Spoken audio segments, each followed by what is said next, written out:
To leave a legacy, how do you want to be remembered? How do you want to be revered?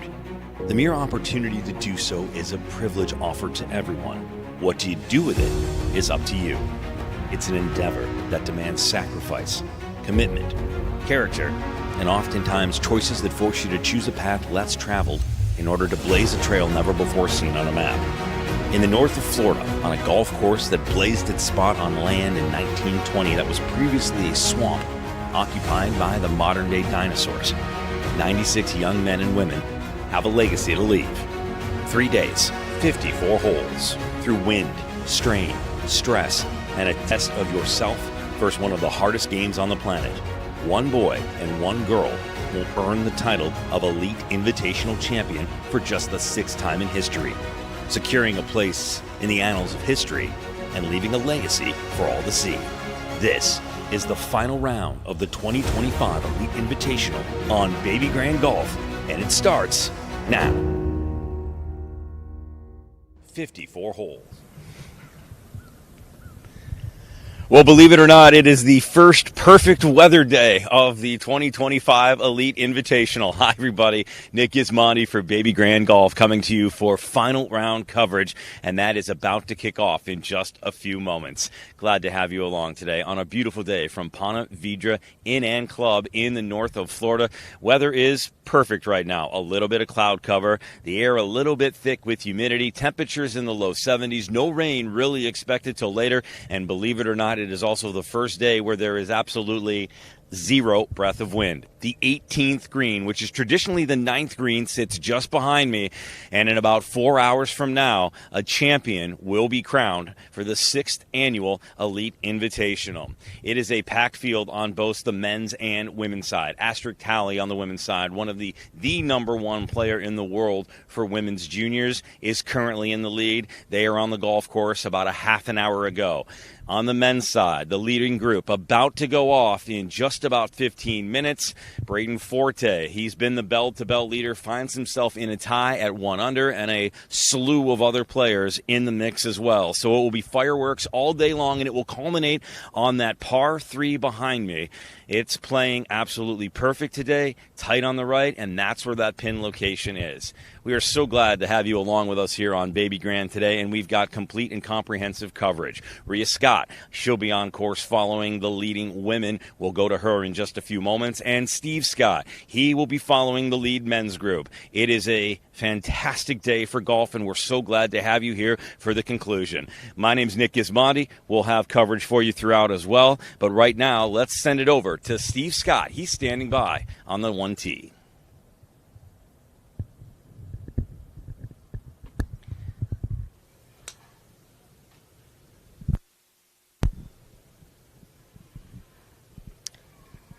All right. I've got the girls group here. This is Asterisk Tally about to tee off on par 5, hole number 12.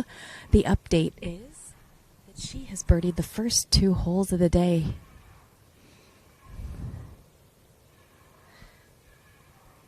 Asterisk with birdies on 10 and 11 gives her, I believe, a 4-shot lead. 4-shot lead on Belladovi.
We've got the lead girls group here getting ready to hit their second shots on hole 12. Again, this is a demanding par 5 that requires a lot of strategy on the second shot in terms of positioning.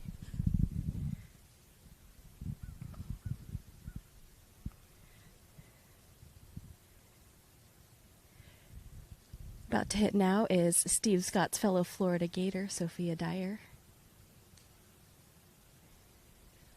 Strong second shot. Headed toward that left fairway bunker, safely just short of it. She should have a good angle to that hole. Asterisk tally a good 40 yards past Sophia Dyer's ball, and Sophia Dyer is certainly no slouch off the tee in terms of length.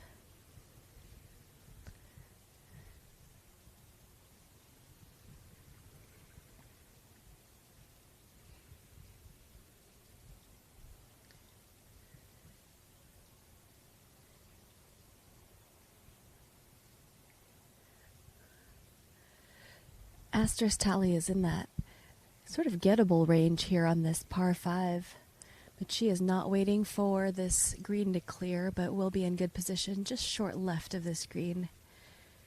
Really a smart play here. Avoided the treacherous greenside bunker, a little short left of the green.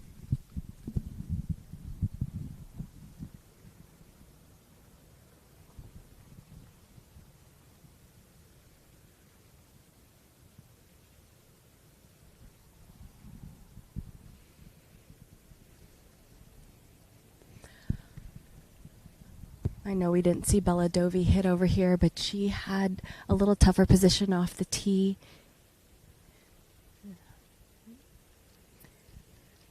She just punched out here to a full wedge shot.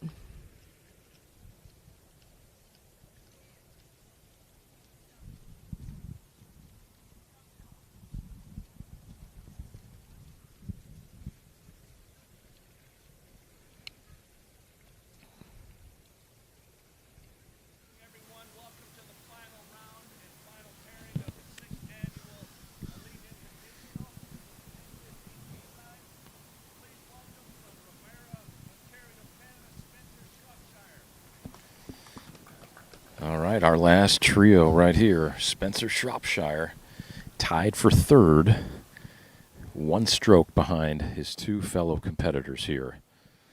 Two Canadians in this group and one Coloradan.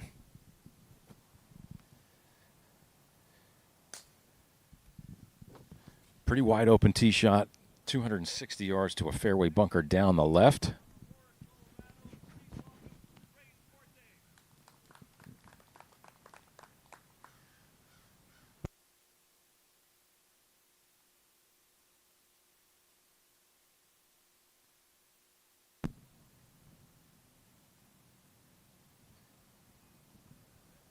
Braden Forte here, the first round leader.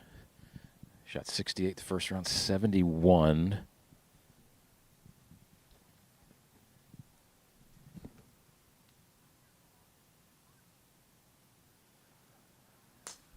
Swinging away with driver. Pretty wide target here at the first.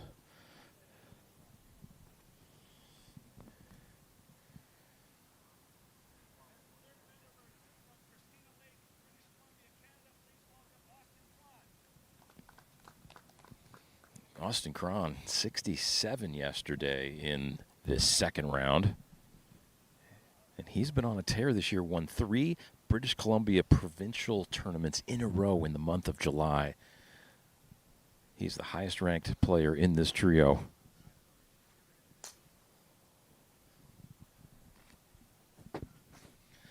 All right, our final group is off here in the final round of the Elite Invitational. The energy is high, the nerves are high, and these players are ready to go.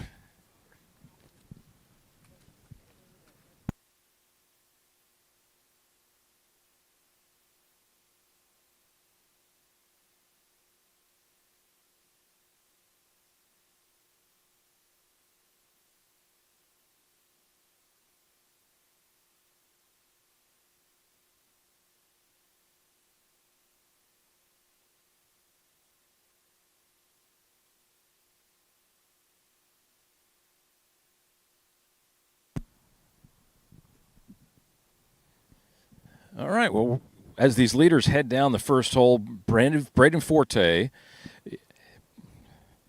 talked with Nick Gismonte earlier. All right, Nick Gismonte with Baby Grand Golf, round one of the Elite Invitational from Ponte Vedra, Florida, in the books. And round one leader is from Colorado. Braden Forte finishes this one at 2 under. Braden, we saw a little bit of you, of course, on 18 green, but just take me through that round today for you. What was really working? Yeah, it was super steady. Hit a lot of fairways, greens, got up and down when I needed to. Had one bad hole in there, but yeah, super steady. You know, we saw you a little bit throughout the round. You really couldn't tell, looking at your face, whether you were under par or even over par. Is that mentality sort of what has kind of propelled you these last few years, especially this last season, which was fantastic for you? Yeah, the mental game has been something I've been working hard on, and I feel like I'm getting better at it and still have a lot to get better on. But yeah, just trying to stay even kill out there. Weather good today. Nominal win compared to that practice round yesterday. Sunny skies, but how did the course play based on the conditions? I mean, the wind direction was the same as yesterday. It was blowing like 15 miles per hour versus 40 yesterday. But, I mean, a lot of the shots were similar. It's still super difficult out there managing the wind and obviously the tough golf course and the fast greens. So it was fun.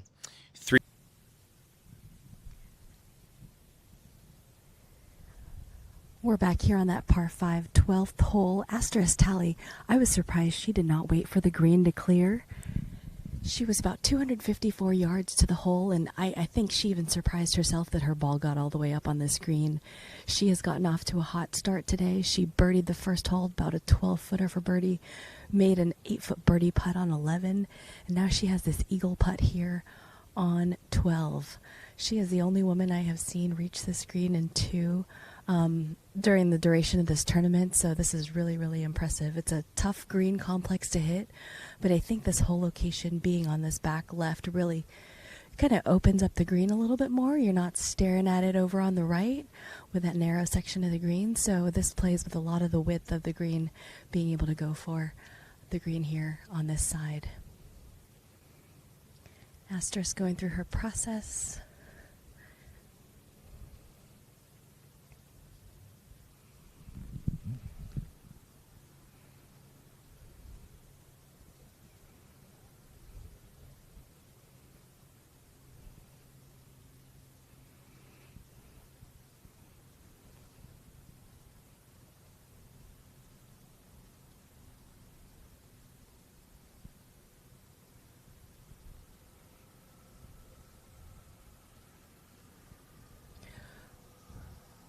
Really great putt for Asterisk. She'll have a tap-in birdie here for one more birdie, her third birdie in a row to start the day.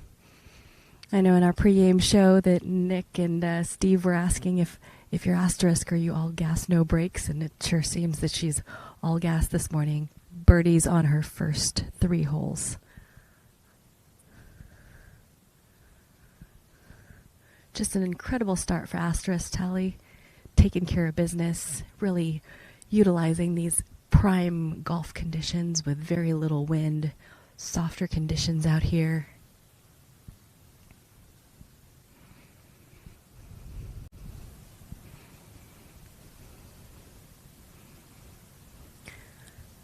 Next to play here, Bella Dovey. She's made pars on the first couple holes. This is her look at birdie.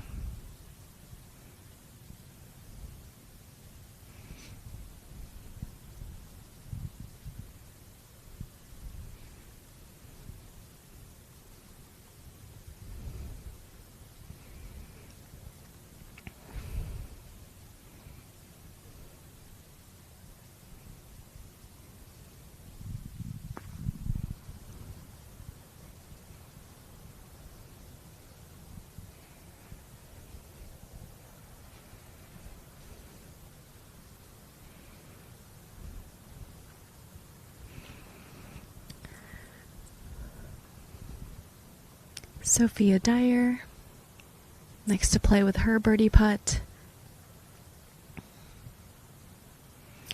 Steve Scott said she's finishing high school early and joining the Florida Gators this spring.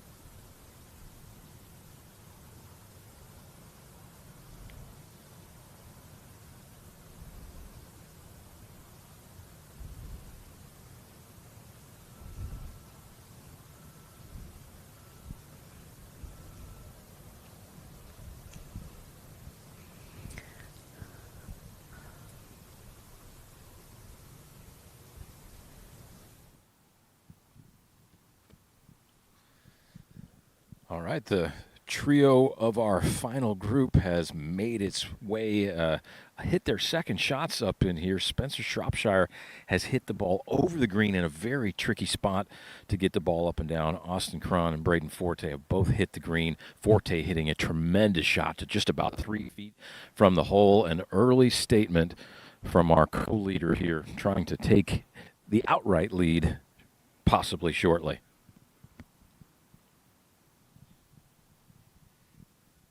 An absolute windless morning right now. These players, they're going to be able to take some dead aim. They probably have welcomed this. The practice round a couple days ago, the wind was blowing 30, 40 miles an hour, and it was so cold from that wind from the north. Now the wind will come from the south today, and these players, a few of them in shorts, there's no sweat, nothing. They're able to play very comfortably today. They can feel their hands. The touch will be very attainable for these players. It's going to be a great start right here to this final round.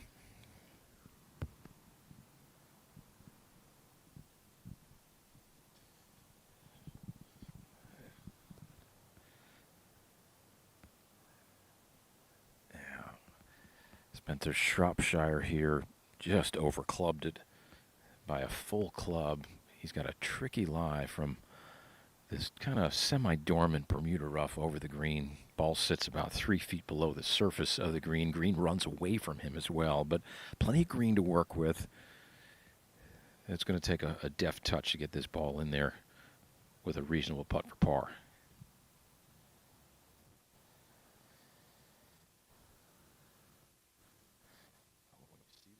These greens right there. That ball has motored by some 12 feet. And that will be an early test for one of our two Canadians here in this final group.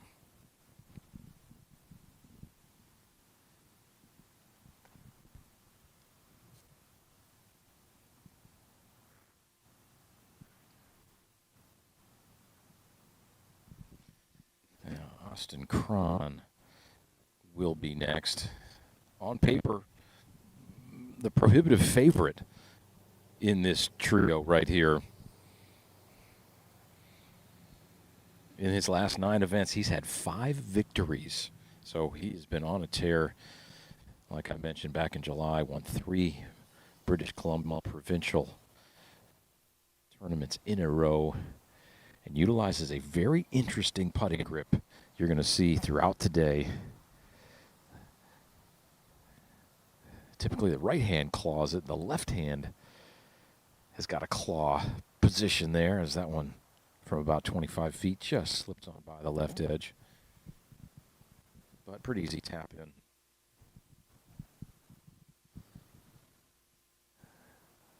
Yeah. Simple par there for Cron, the 687th ranked men golfer in the world. Now Spencer Shropshire, just in the Wagger rankings, he's had 2 victories in his last 6 events. 72.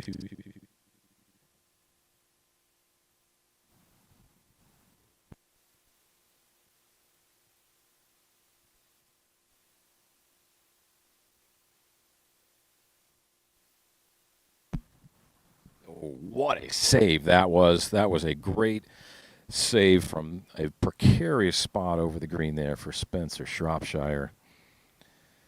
He will remain at even par for the tournament and even par for round 1. Now Braden Forte, if you remember, he a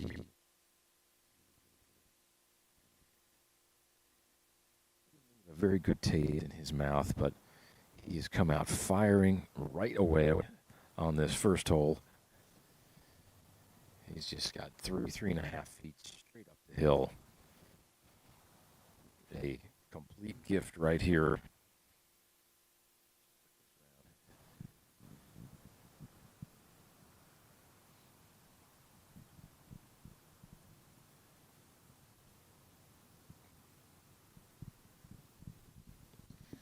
All right. Great start there for our co-leader. He will move to 2 under par for this championship, and jump into the lead right away.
Ready on 3 when needed.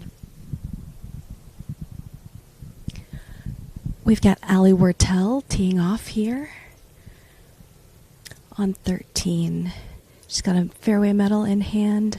Doesn't want to run through the fairway even in these soft conditions because she is one of the longer players out here. Big slinging draw. Should be left center of the fairway. Great position. Allie had a tough little start here. 2 over on the day through 3 holes. Next to play here is Alexa Fung from New York.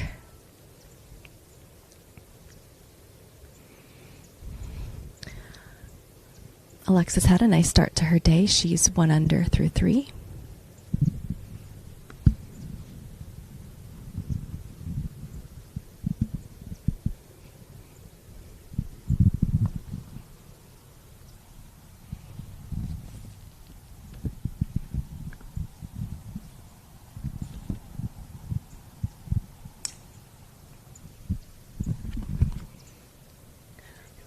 This is a really different hole today with no wind, a little softer conditions.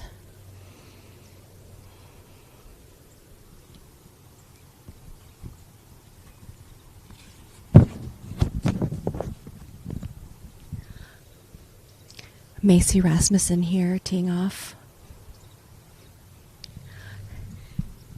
It's amazing that these women are still hitting fairway woods off the tee, even though this hole measures 404 yards for them.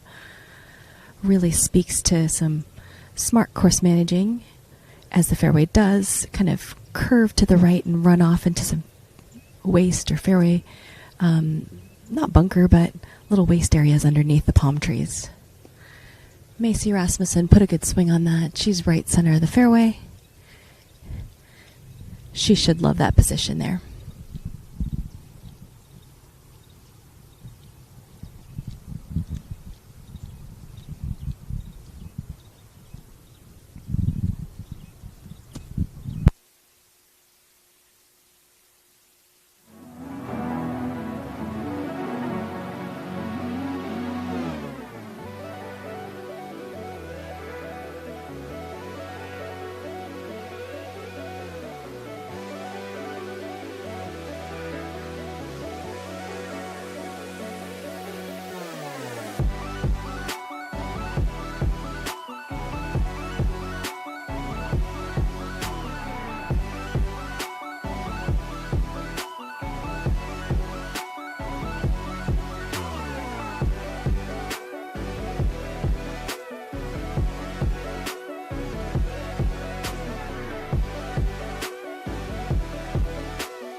Okay, well, we've got a little bit of a backup here, so our leader group, the group right ahead of them, just teed off on the par 3 second, playing 183 yards today to a front right hole location, and that's the grouping, the trio of Grant DiLorenzo from Houston, Texas, Luke Gossett from Sorrento, Florida, and Luke Kelty from Louisville, Kentucky.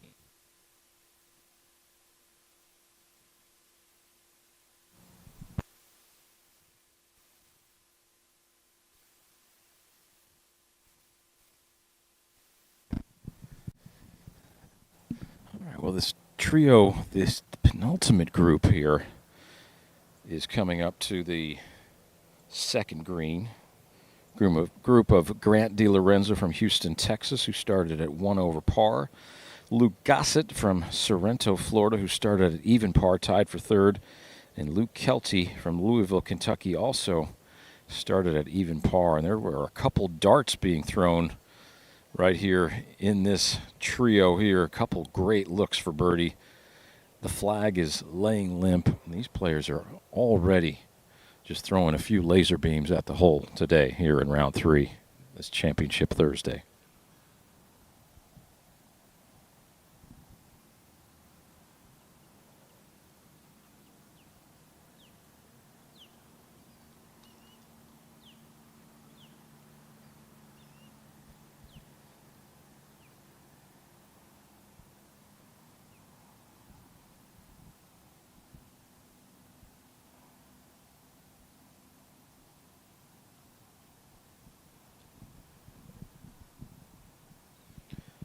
And the second hole, playing 183 yards today. It's the 7th easiest hole through 2 rounds on the golf course. Just a shade over the par of 3. All 3 players safely aboard here.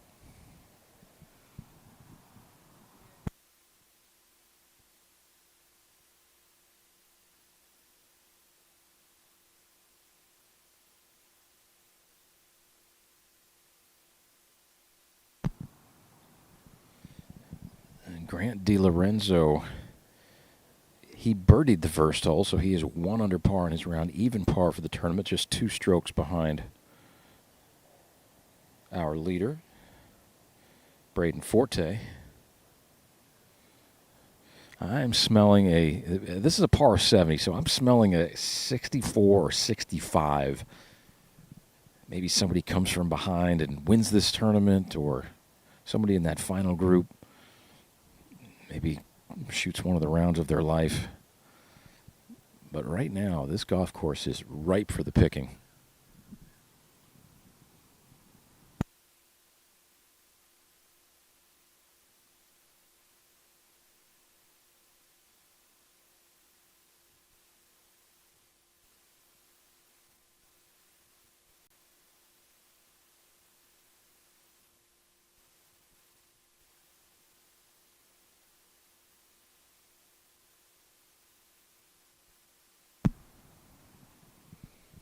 Okay, Grant DiLorenzo here with the birdie putt here at the second. Coaxing it down the hill, a little left to right at the very end. Looks pretty good. Real good. Oh, wow. What a putt that was. That is a sharpshooter start right there. Birdie's on the first, now birdie on the second.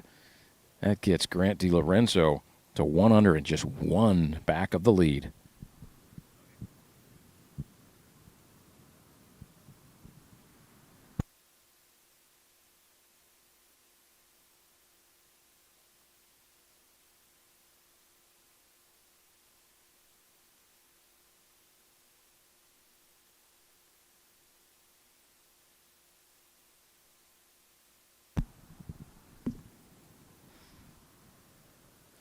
All right, now Luke Kelty here from Louisville, Kentucky, I should say.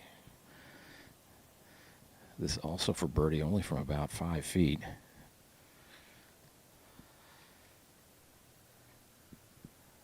Players just hitting 7 irons into this par 3 today. The last few days they've been hitting 5-iron into this northerly wind, but that one for Kelty goes a-begging.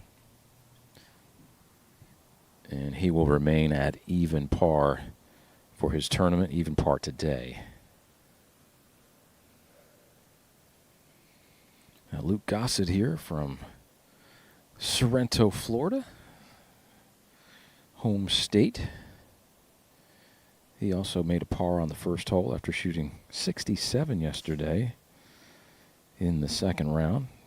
Tied for the low round of the day in the tournament. Great opportunity here. Oh, no.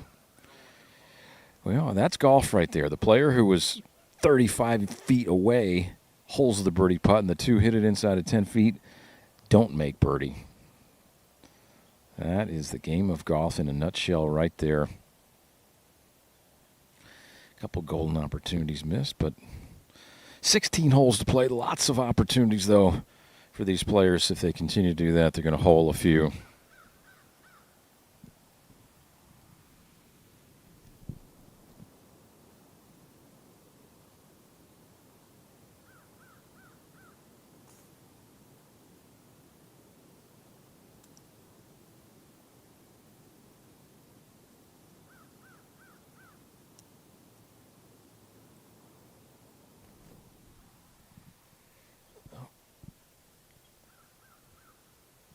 All right, Braden Forte will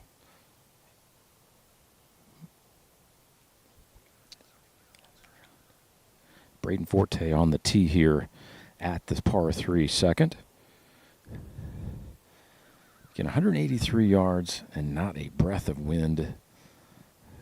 I can see this just a good strong 7-iron for the mighty Braden.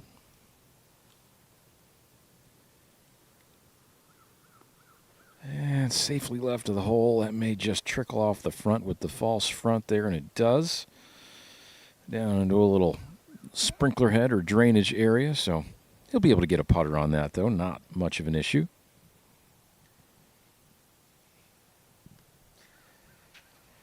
Now, Spencer Shropshire. Say that name 10 times fast. The high fade would really be the shot du jour here to this front right hole location. Positioned 7 paces on and only 4 from the right edge.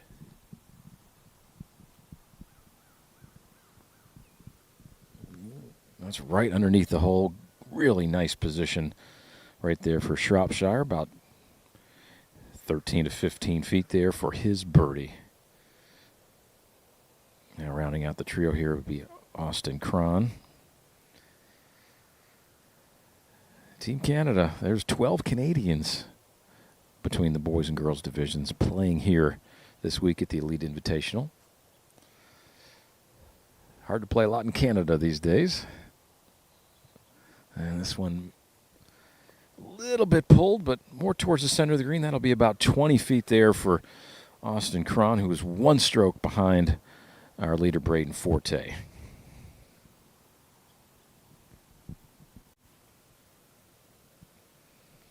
Let's head over to Rhea Scott now with the young women.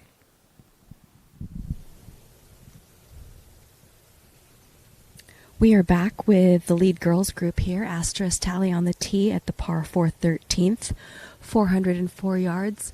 I'm going to predict that this plays one of the toughest holes on the course today, especially since these women have to lay back with a fairway wood and then have a long shot into the green. Asterisk tally with some kind of hybrid there, since she is one of the longest players in this field, if not the longest. Looks to like that, a little bit right center. Sophia Dyer now.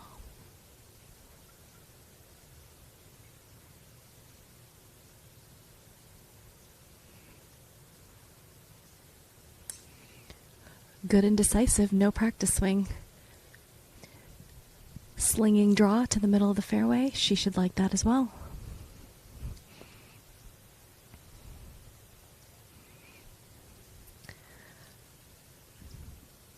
Bella Dovey to tee off, Miami commit.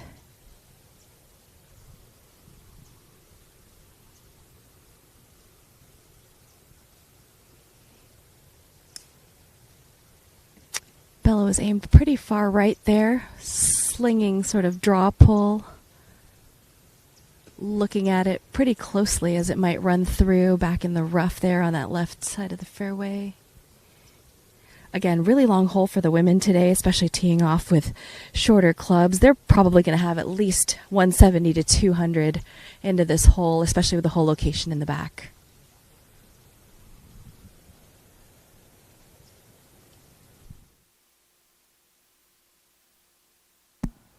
All right, back out here on the second green. And our leader, Braden Forte's ball just trickled back right into a sprinkler head, so he will get relief from that.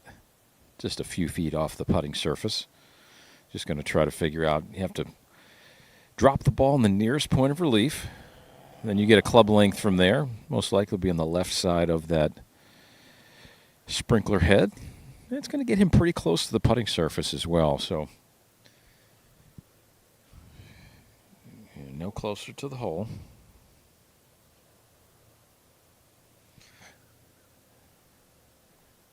It's going to get him right to the edge there where he won't have too much green to navigate before getting on the surface. There's the draw from about knee height there, and that ball is in play.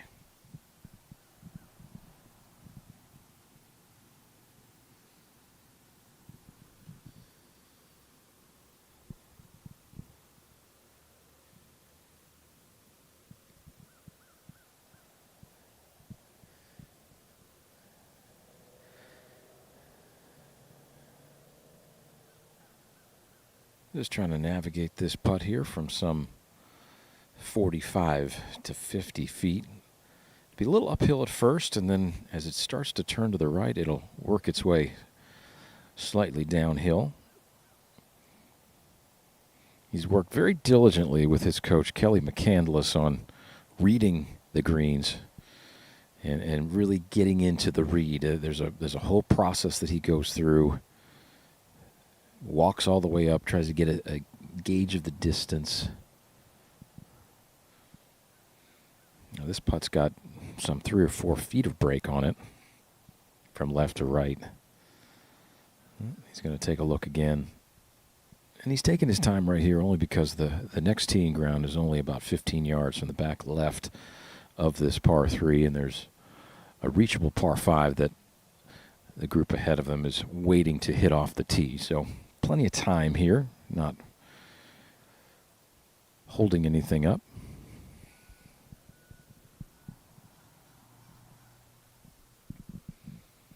Okay, ready to fire.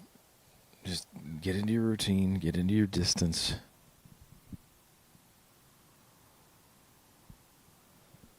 Be pretty good to get this one within 3 feet of the hole, though.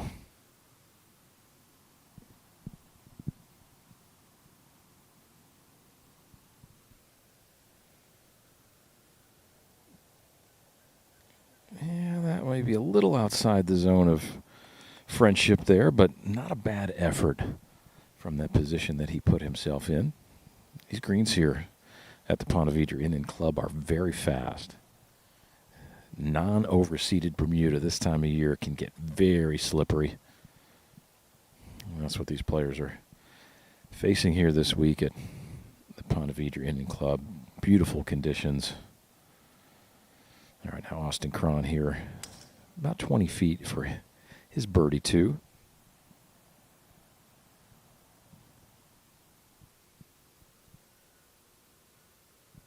It just doesn't quite take the break that he anticipated, but slides on by 2 feet or so.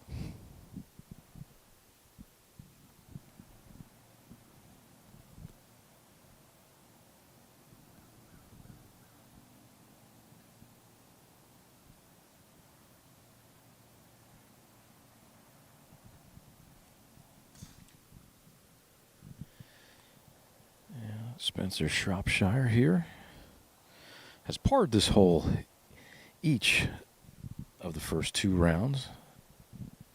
But this, a great opportunity here to put a red number on the board early.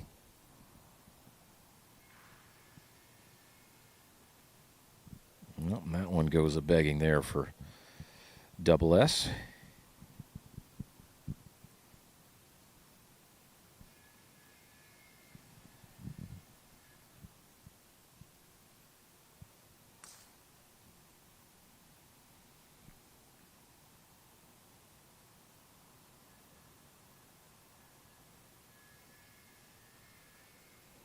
All right, now Braden Forte here, trying to clean up his par. One thing you want to make sure that you do when you're leading a golf tournament is to make sure that you don't take extra time than you normally would. Like I mentioned, the group ahead was kind of waiting. Sometimes that extra time, though, can throw off your rhythm, can throw off your routine. But he looks like he's getting into his launch sequence now.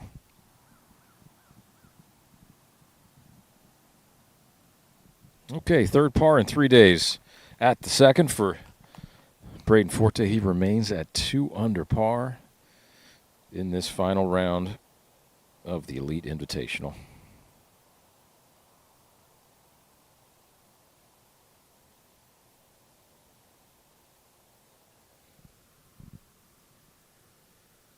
A little cleanup here for Cron. Holds his hands very low on that putter, but uses it to much efficiency.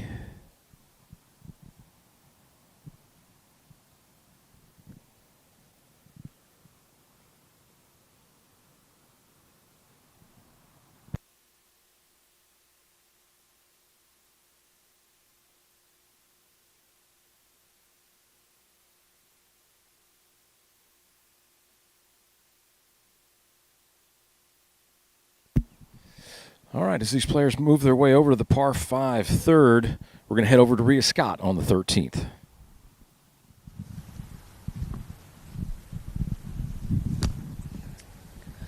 These second shots are playing really, really long today.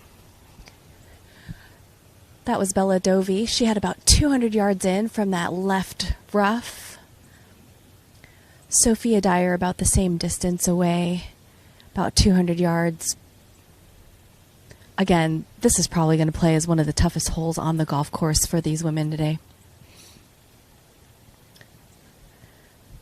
Sophia Dyer left that short right of the green. Asterisk Tally. I mean, these girls are really decisive and taking no time at all once it's their turn. Love to see that. Asterisk probably has closer to about 180 into this green.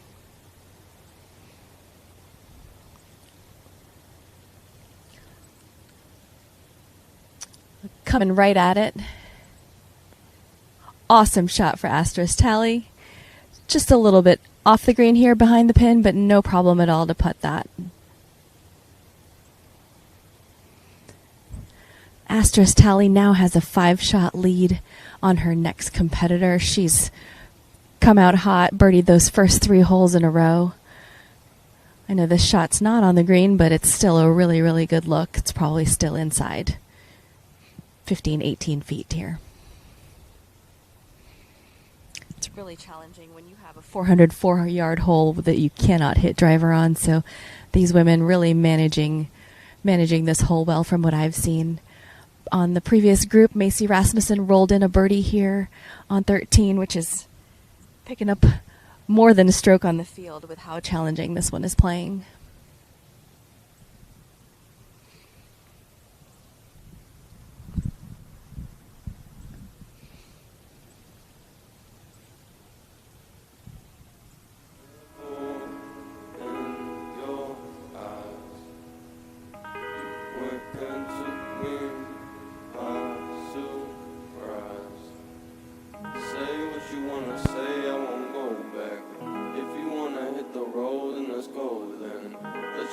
See the world and just show them what it really means to live life golden. Yeah, we're golden, baby girl, we're golden. They're about to see us shine, cause we're golden. They can't ever break us down, cause we're golden. They're about to see us glow, cause we're golden. Yeah, we're golden, baby girl, we're golden. They're about to see us shine, cause we're golden. They can't ever break us down, cause we're golden. They're about to see us glow. Golden. Got the devil in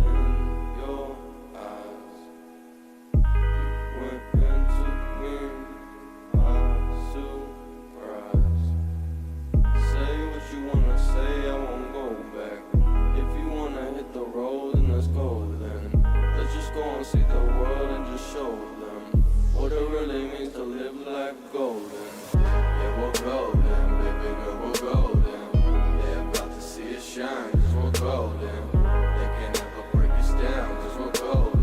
They're about to see us glow, cause we're golden. Yeah, we're golden.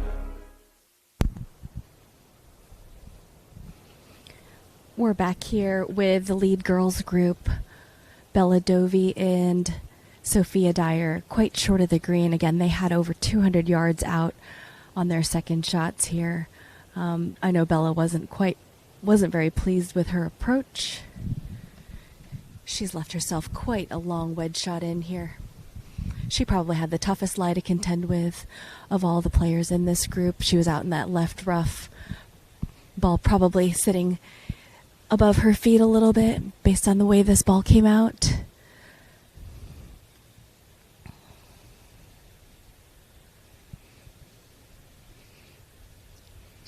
Actually, Sophia Dyer looks like she hit up even though Bella was away. Again, a player that doesn't like to waste any time. Sophia not too happy with that.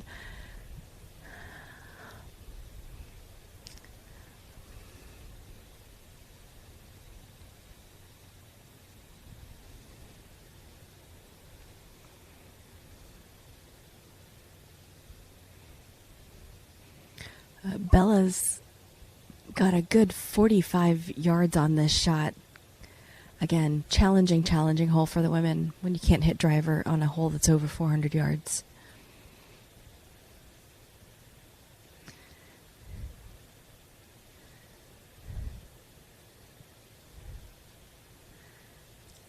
Both of them with some work left to do here. Both Sophia and Bella have parred their first few holes, while Asterisk has birdied her first 3.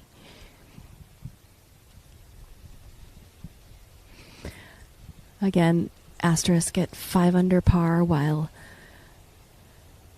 Bella is even, so 5 shots.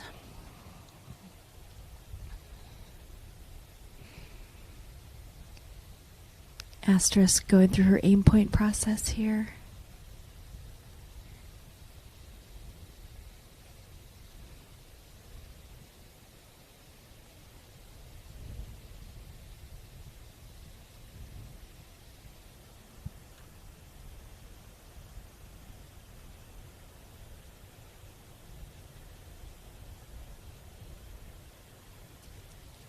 Looking good. Just a touch low. It was a quick one from above the hole there.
Sophia Dyer just drained her par putt there for a massive up and down.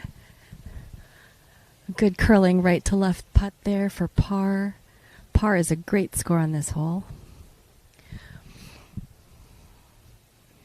Now, I'm loving that these women are ready to play when it is their turn. There's certainly that balance of it when pace of play overall is not the quickest, but you got to figure out what tempo, what speed works for your own routine and what works for you. This is Bella Dovey now for her par. Putt moves quite a bit from left to right.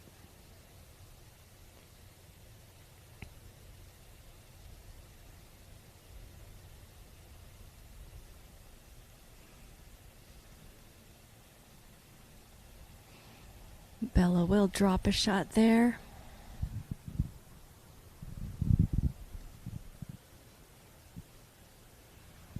That puts Bella at 1 over on the day.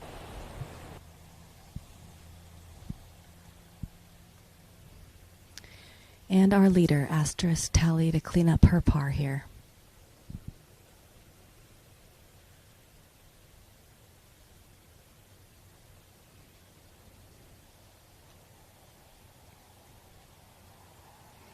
Great stroke.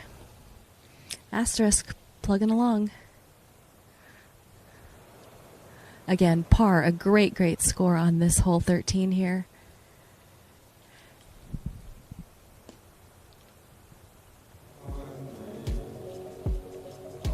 Asterisk has now widened her lead to 6 shots over Belladovi.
All right, well, we pick up Grant DiLorenzo. This is his third shot after making a go at the green in 2.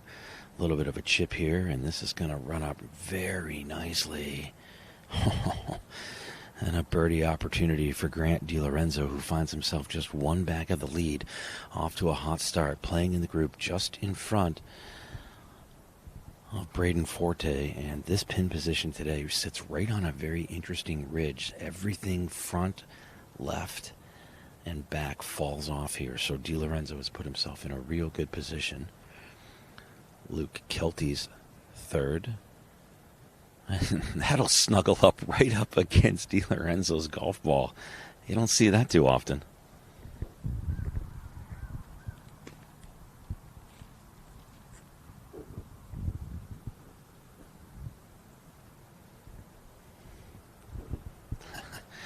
Fella's having a little chuckle over that.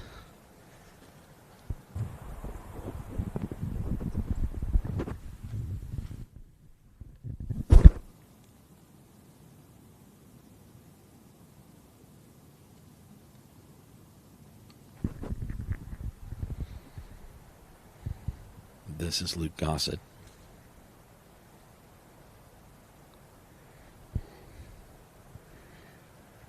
Beautiful roll. And nicely done for Gossett to find the back of the cup for a birdie.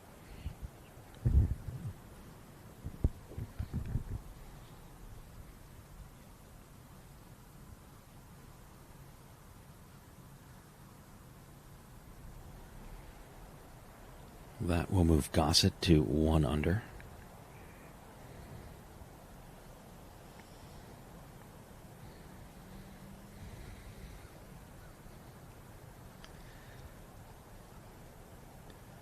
T. Lorenzo with an opportunity at birdie here would put him at 2 under to tie Braden Forte. Got about a 4-footer left.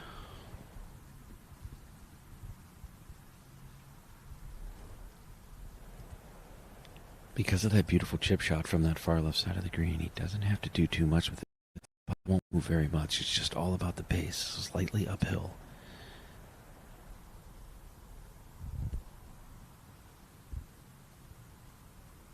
Yes, no problem. And that will put him at 2 under on the day to tie Braden Forte currently.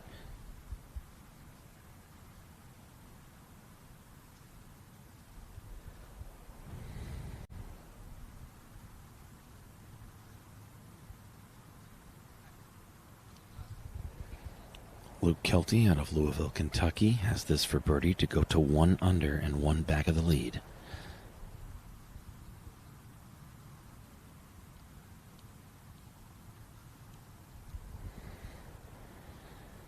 Easy day, another birdie, and all three find their way into the hole in 4 and move on. And it's a tie at the leaderboard right now at the top at 2 under.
All right, back out here on the third. A hole that's played actually the third most difficult this entire tournament.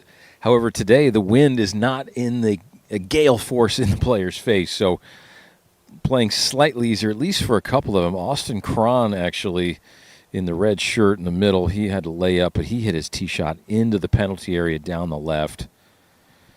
So he will be hitting his fourth shot upcoming. Spencer Shropshire is going to fire away here from just about 70 yards into this back right hole location.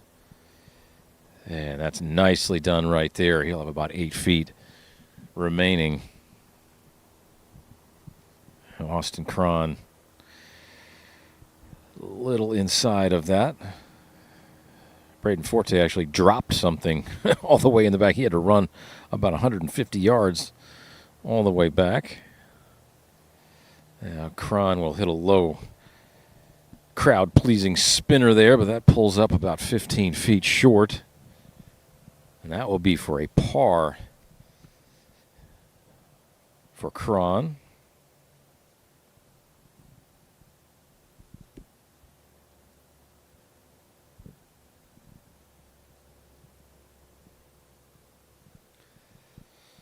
All right, now Braden Forte, he has been caught by a hard-charging Grant DiLorenzo already through 3 holes, with DiLorenzo 3 under and Forte at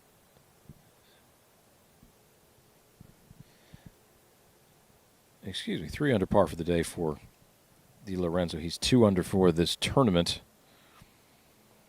And Braden Forte is also 2 under for the tournament right now. He is on deck with his 3rd shot here. He's back there some 95 yards remaining. Not as good of an angle from this right side either. There's a fairway bunker. You may be able to see a mound that's in between him and the hole location. The visual to the green is not as good from this right-hand side here at 3. Gonna fire away this one a little bit left. That's safely aboard. Plenty of spin, though. That one pulls the string some 25, 30 feet away from the hole, and that will be a lengthy birdie putt there for our co-leader.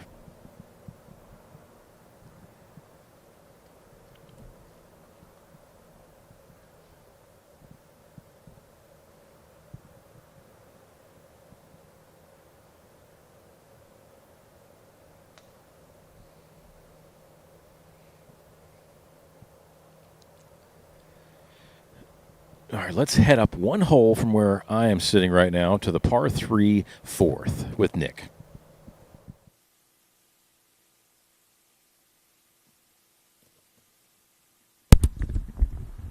Yeah, par 3 4th. The guys are getting ready to go right now on the tee box, and obviously a very good hole for the last of them there.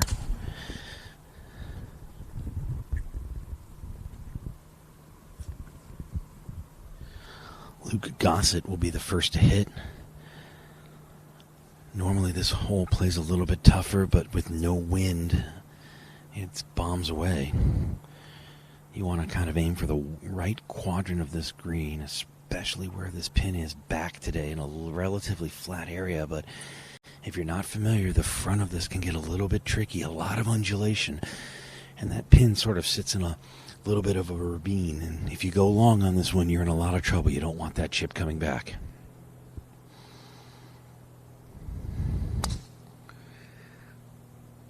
This is DiLorenzo. He likes it. Club twirl and all. Ooh. A little bit heavy. That is long, but it's long and left, nestled in between those 2 traps, so he's not in a terrible spot there.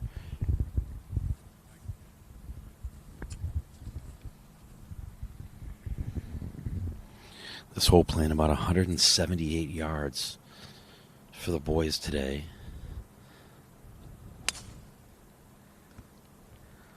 All right, let's go back out to Steve Scott, a birdie putt on the par 5 3rd. Steve?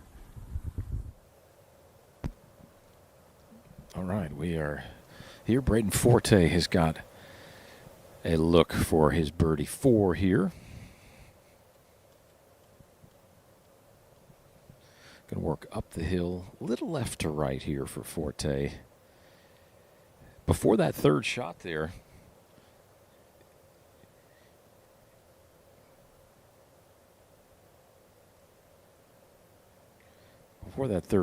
Forte had to run all the way back, and he dropped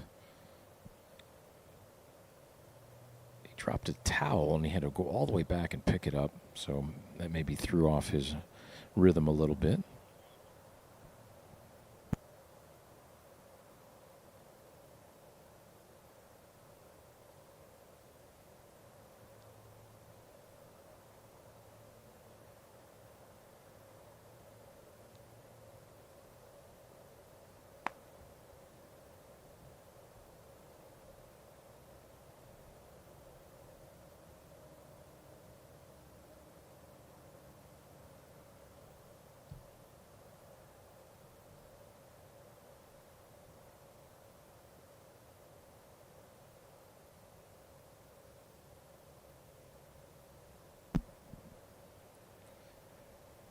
Okay, Austin Cron here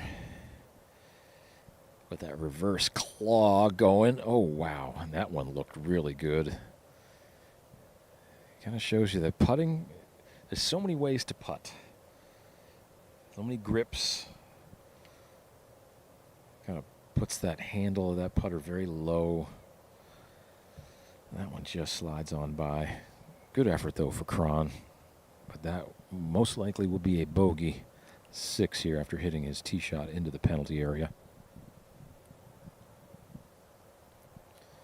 And now Spencer Shropshire here with the best approach of the trio.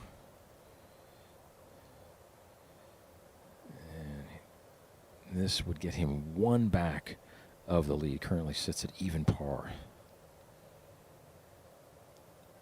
No, and he can't believe that ball didn't move. That is just bewilderment on his face. And it'll be a tap-in par there for Shropshire. He'll remain at even right now in 6th position.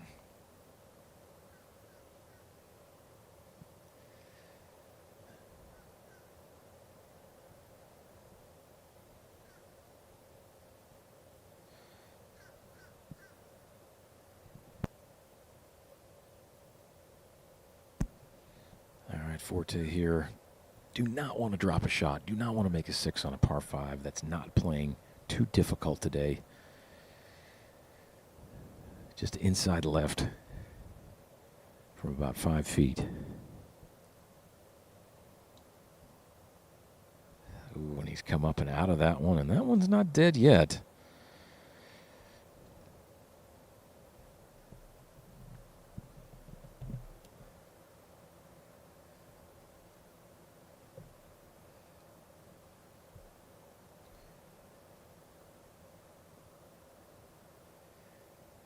As he taps in, let's head it up to Nick in par 3 4th. Thanks, Steve. Grant DiLorenzo here with about a 11 to 12 footer. That's going to move to his left and downhill after a slight uphill. This is for birdie.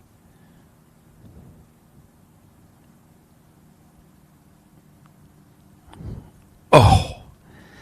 And he saw that move to the right at the very end, so that birdie putt will just move a smidge left, and it is a tap-in par for DiLorenzo here at the par 3 4th to remain at 2 under, tied for the lead with Forte. Luke Gossett found himself in the bunker just beyond the green. A nice chip out of that, landed it on the fringe, rolled up here. He's got this for par.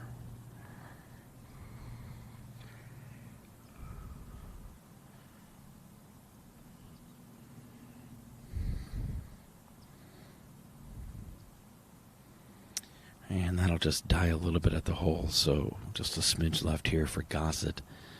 He'll put a mark on it as he has that bogey putt. And Luke Kelty, who birdied the last to go to 1 under, has this for par. He had a chip off of the rough in between the 2 bunkers. Oh my goodness, and it just snaps at the end, and that took off on him. So 2 tricky bogey putts left here for Kelty and Gossett.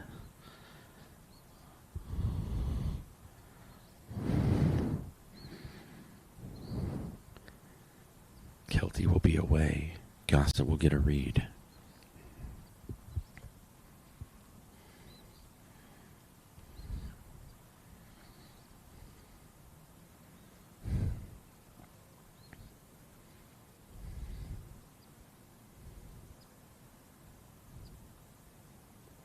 So a bogey for Gossett here at the par 3 4th.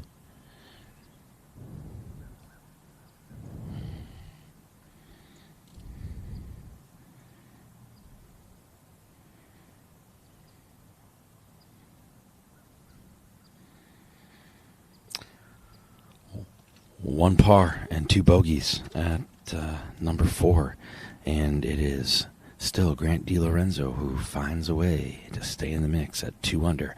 Let's go out to Rhea Scott. Asterisk Tally just hit one in here on par 4 15. Another great solid shot. Really smart play to the fatter side of this green. This pin tucked to the left here. Players have to make sure that they get above this false front. Otherwise, just like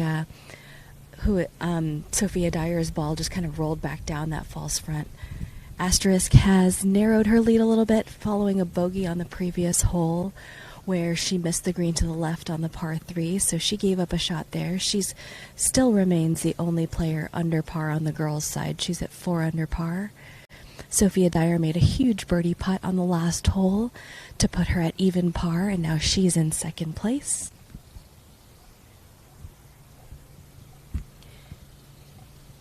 Again, you see that Sophia is walking up to her ball that was once on the green that kind of rolled back down here.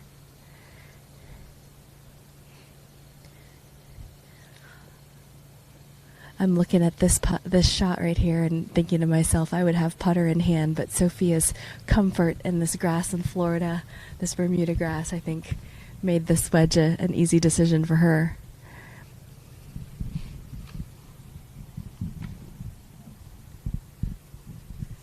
Love the decisiveness that this gal plays with. On her full shots, she just walks right up there and hits it. Again, pace of your own routine is so important when you're playing tournament golf. Knowing and understanding what pace you need to be at to play your very best. Not letting the pace of people around you or the pace of play of the tournament in general affect your own personal routine is so, so important.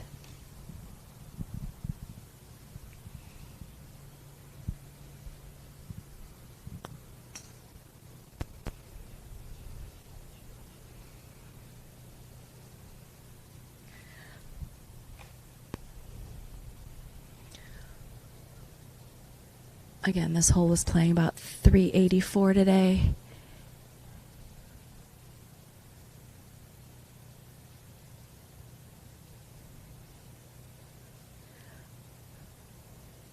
Sophia's got a little bit to clean up there, but she's right underneath the hole. Left herself with one of the more straightforward putts on this green.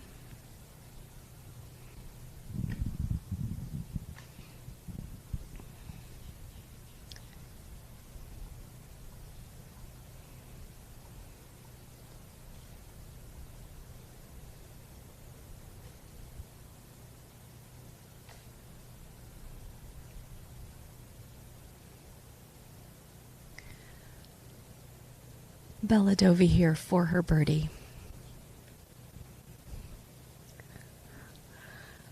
Part of why this whole location is so challenging is a play toward the fat part of the green leaves you with a downhill putt running away from you.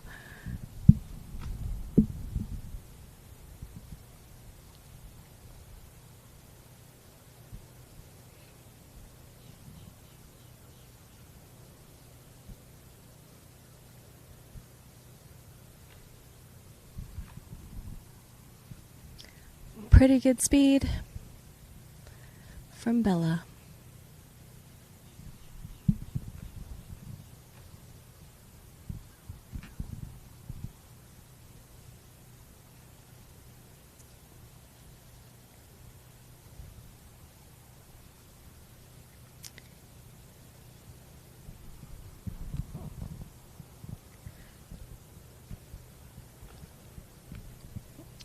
Asterisk Tally, this is for her birdie to go 5 under.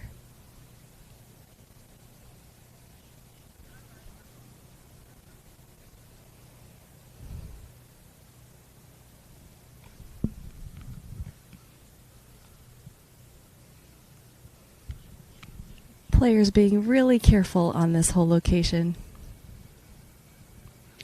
I think Steve Scott's got some action on the boys' side. We do have some action here. Are tied for second now for Braden Forte at 1 under par. He has pulled his tee shot on this par 3 into a predicament. He's going to have 1 foot in the bunker probably and 1 foot out of the bunker. This kind of little tiny bunker on inside the hill here. This is going to be a very interesting shot. I mean, he pulled this ball some 60 feet left of the hole here on the tee shot inexplicably. Big time challenge. He's got a bit of a ridge to deal with. Once it hits the ground, it's going to go to the left, but if it gets too far left, it'll actually carry him off the green to the left. Very awkward shot right here. You can't use your legs as leverage in a situation like this.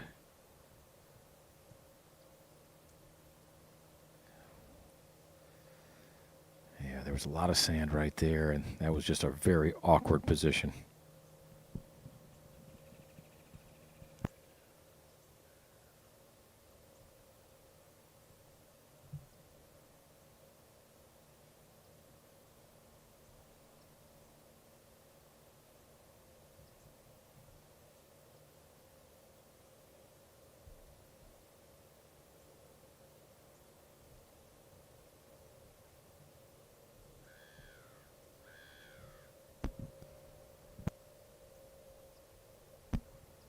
Okay, now Forte here will have his third shot from 6 feet ahead of where his second shot was.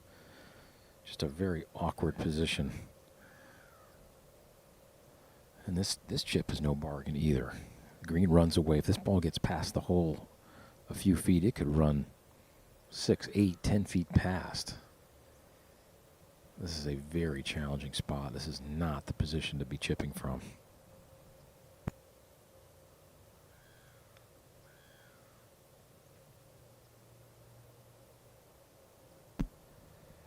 And all in all, that is pretty good right there. Just a few feet short. He's going to get a read from Austin Cron's birdie putt, but that will be a bogey effort coming up for Braden Forte here at the fourth.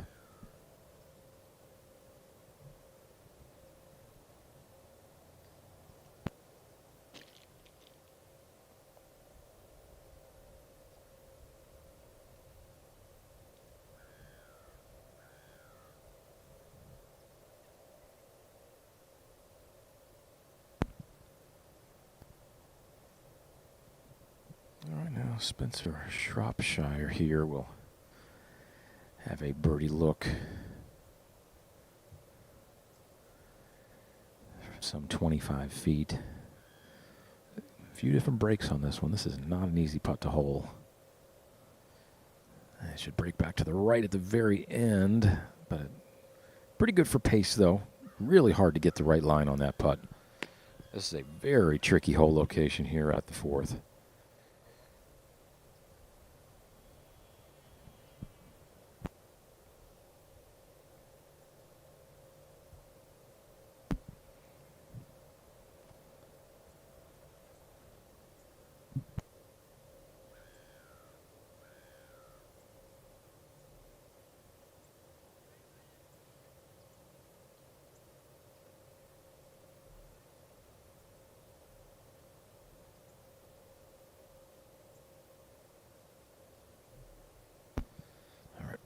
Austin Cron here. Really exquisite tee shot. He's only got about 8 feet to go, but he's got a double breaker in himself just for a very short distance here. Oh, wow, that would have been really picking up strokes on the field there, and that one slips on by the right edge.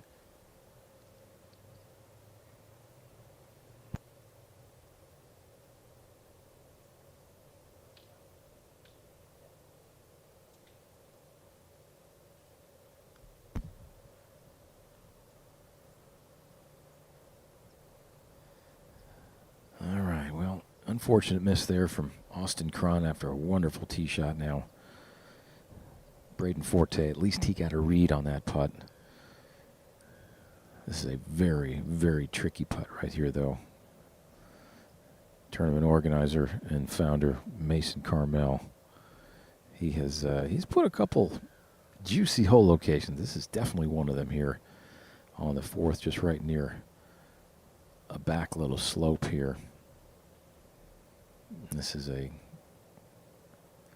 very slick putt, and the break is not easy to discern.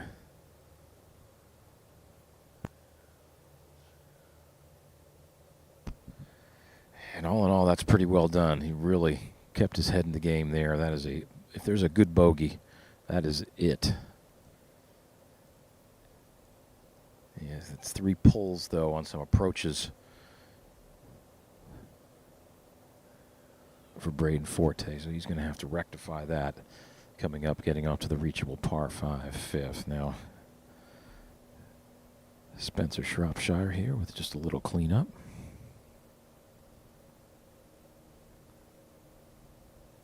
Ooh, that one was a couple inches farther than I could see from my vantage point. That one just catches the left-hand door and creeps in.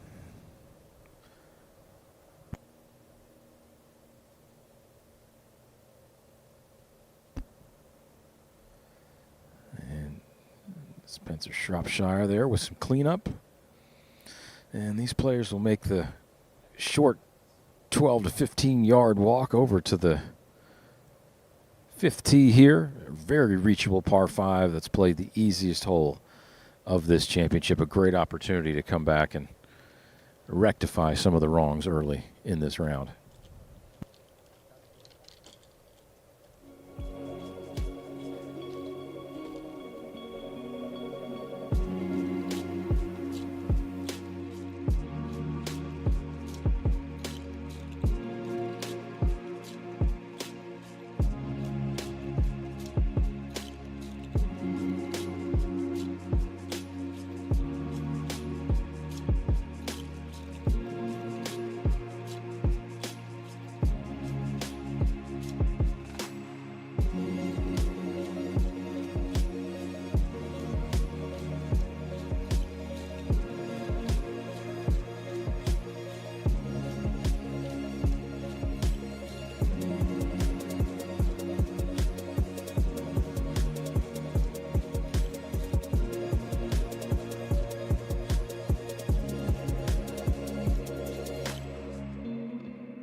All right, so Grant DiLorenzo has made it to the fringe on the front of this, right of this green in 2. He was trying to decide whether he was putting this or chipping this, walked all the way up to the hole, and he's elected to go with the lofted club. Giant spine in the middle of this green, one of the biggest greens on the golf course, and he's going to rethink it. So that pin is just tight right at the bottom of the spine, so DiLorenzo's decision-making here is whether he tries to fly this spine or land it on the top and let it roll down. If he wants to fly it, he's going to have to get it up in the air and over this spine because it almost takes it all the way to the hole. I think he's going to try to fly the spine here, land it on the right side, and let it slope left in.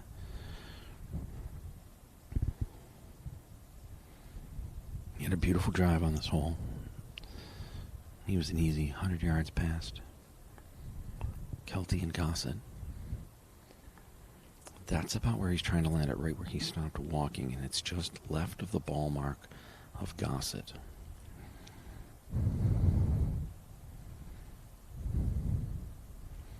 Solo leader at 2 under. This is DiLorenzo's 3rd on this par 5. He's definitely flown it.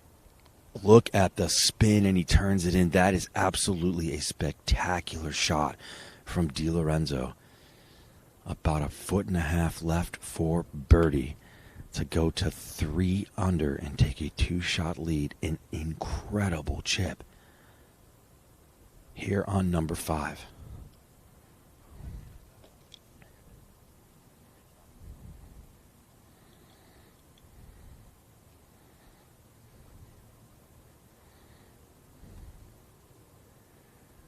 He's not even going to mark it.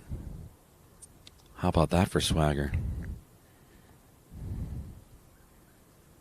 Tap in birdie. DiLorenzo at 3 under. And once again, he'll hold the flag. Always a good sign.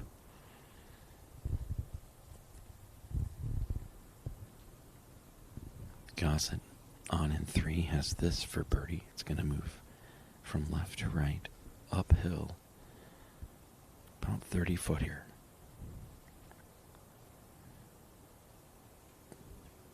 Pretty good pace, and it just dies off to the right.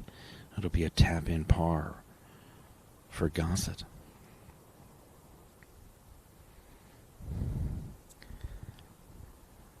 Well, Kelty got a little bit of an education based on where DiLorenzo's chip went. It landed right at his ball mark. That ball moved into the right. So if Kelty's a good student, he's got a pretty good read on this. This is his putt for birdie. It would erase that bogey on that par 3 fourth. Good stroke here. It's going to turn a little left. Got it. How about that? A birdie here for Kelty. This will be a tap-in par for Gossett.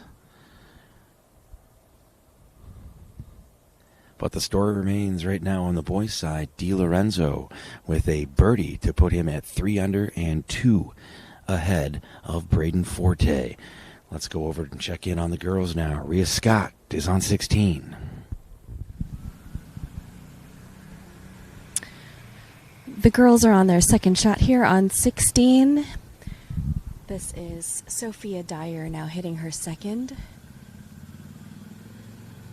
Just over 100 yards out. Excellent shot for Sophia. Really nicely judged there. She'll have a great look to get herself under par for the tournament. Asterisk tally, this hole's only playing 360 yards today. That wind really isn't a factor. She's got less than 100 yards into the hole.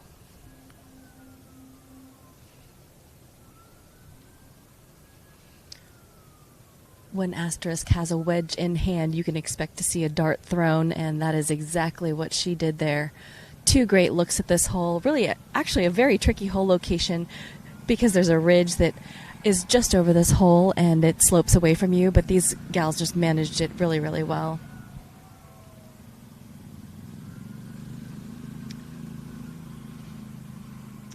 Bella Dovey, who was in contention here the last couple of rounds, she has missed her shot over to the left, so she'll need a good up and down here. Again, Asterisk tally with a 4-shot lead on Sophia Dyer as they walk up to the screen. Asterisk, the only woman under par right now at 4 under. Sophia Dyer at even par. Bella Dovey 1 over.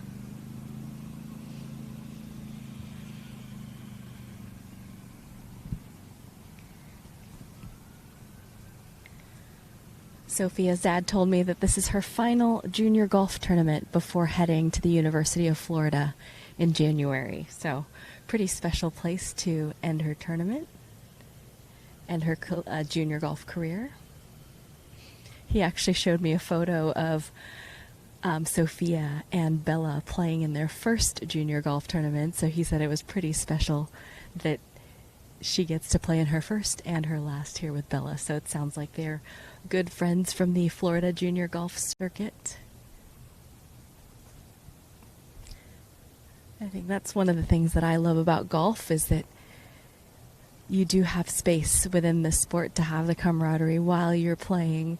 So many other sports, you know, you're running and there's not that couple minutes in between shots to be able to catch up and say hello, make friends, but then let your golf do the talking.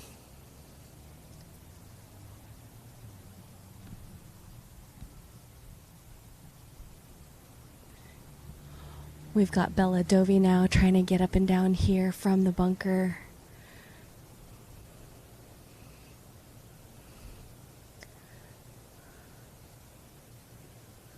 Really an excellent shot. Landed that in a really nice spot there.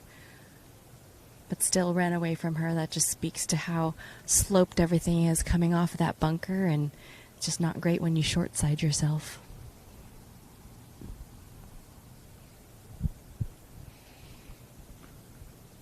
Bella hanging in. She's at 1 over for the day. And as she's trying to find her footing today, she hasn't looked as sharp as the last couple of days. especially when the scoring conditions are so prime.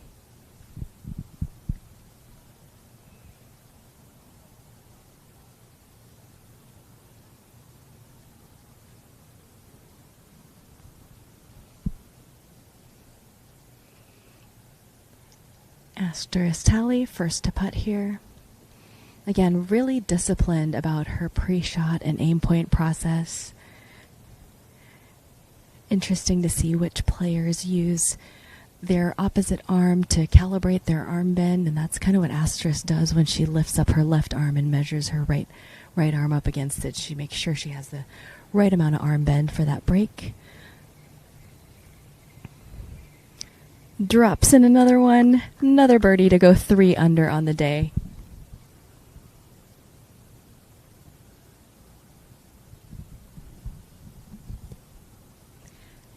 Asterisk is now 5 under total. So she's got 5 shots ahead of Sophia Dyer, who's at even par.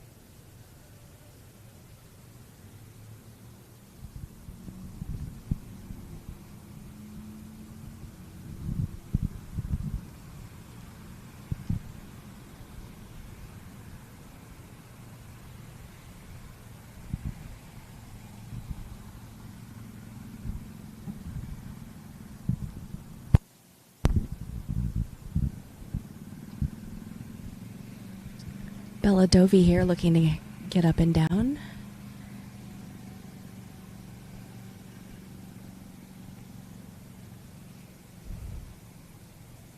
This putt should move a little right to left.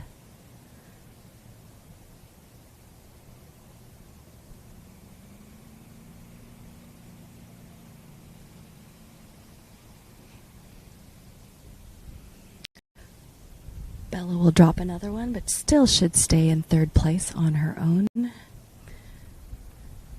Sophia Dyer, this is to get her to be the 2nd player under par. She sits at even par right now.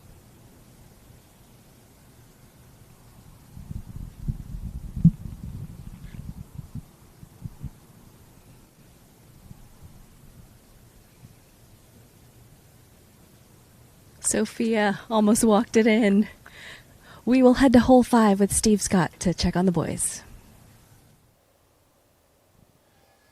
All right, well, Braden Forte on this par 5 has hit it wildly to the left, almost out of bounds.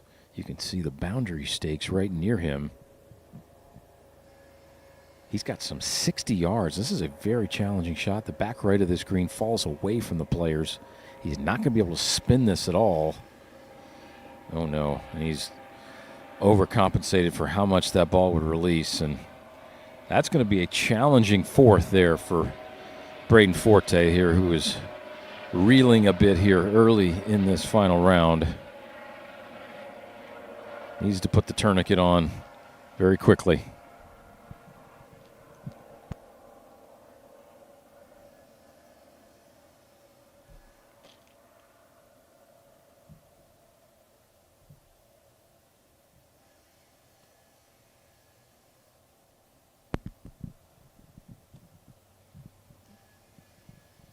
At least he's in a spot where he can control the spin on this one. That would be beneficial. But between he and the hole, there's a 3 to 4 foot dip to the back right portion of this green. Very unique design on this par 5, but a really cool feature. But it's not as cool when you're trying to get this one up and down for par instead of a birdie. Try to open face, put a little spin on this ball. He's nipped it nicely. But he's going to have about 7 feet, though, for par. That will be an important putt to hold there for the psyche of Braden Forte.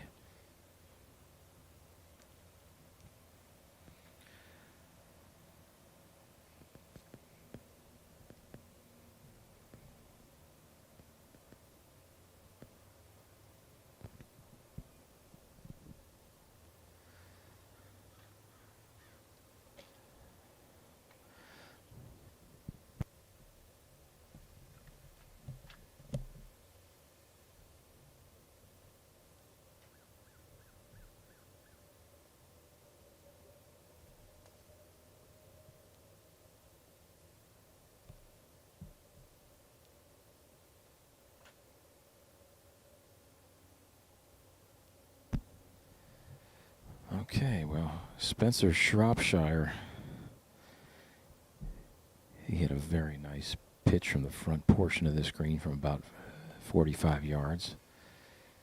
Just about 8-10 feet behind the hole. This for 4. Yes, walks it in confidently. The Canadian in all black today. Picks up a birdie 4 here at the 5th. And it's going to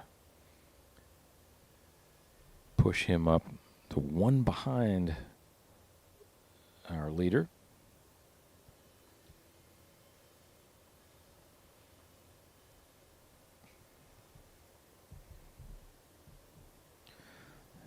Braden Forte here. This very important putt to not bogey 3 holes in a row.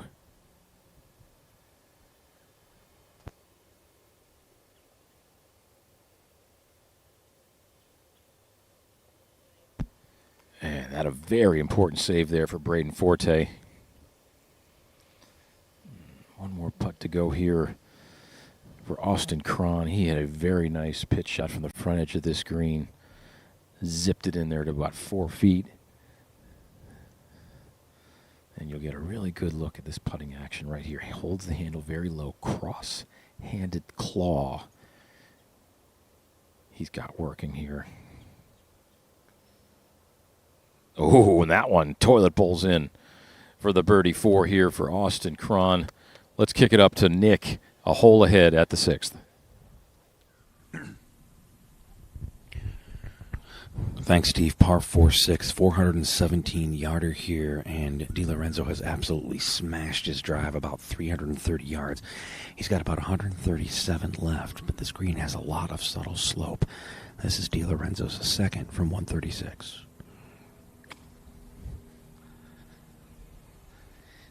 That pin is on the left-hand side. This one slipped on him a little bit. He had a little bit of a front foot movement, and that green comes right back at you with that false front. So he doesn't quite get all of that one. That's going to fall off the front. So he's going to have an interesting chip shot here to put him in par range.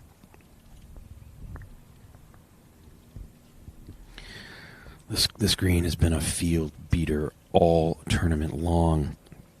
Par here is like a 3.5.